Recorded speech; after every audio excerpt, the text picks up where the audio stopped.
তাহলে ওই মেরে বিয়ে কইরা পরে নিজের হাতে সেবা যত্ন করো। এসব তুমি কি বললা? একটু কথাবার্তা বুঝে শুনে বলো না। ও কেন ওকে বিয়ে করতে যাবে? ওরে বিয়ে করতে যাবে কারণ আপনার ছেলে এই মেয়েকে নিয়ে আমার সাথে বেয়াদবি করে, ঝগড়া করে। আমি না তোমার সাথে ঝগড়া করি না, আমি জাস্ট অন্যের প্রতিবাদগুলা করি। আচ্ছা ভাবি, তুমি একটাবার চিন্তা করো তো, তুমি ওর সাথে কি আচরণটা করো। তুমি তো শুধু শখের সাথে না, তুমি দাদির সাথেও খারাপ আচরণ করছো, এমনকি আমার চাচার সাথেও খারাপ ব্যবহার করো।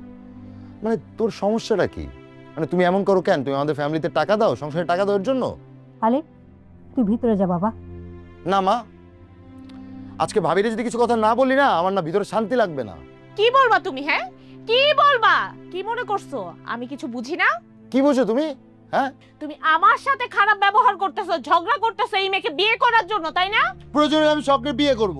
আমি যদি শখে বিয়ে করি, তোমার কোনো সমস্যা? অবশ্যই সমস্যা। এই মেয়েকে যদি তুমি বিয়ে করো, দুইজনে আমি ঘাট ধরে বাড়ি থেকে বের করে দিব। কি করবা? মানে আমাদের দুজনকে ঘাট ধরে বের করে দিবা? কে তুমি? কে বের করে দেওয়ার? সাহস থাকলে পারলে বের করে দেখায়ও। অবশ্যই বের করবো আমি। কি করবি তুই? চুপ কর, চুপ কর। তুই বলতি ছোট লোকের সাথে কথা বলবি না? আম্মা, আপনি কোন সাহসে আমাকে ছোট লোক বললেন? আপনি কাকে ছোট লোক বললেন?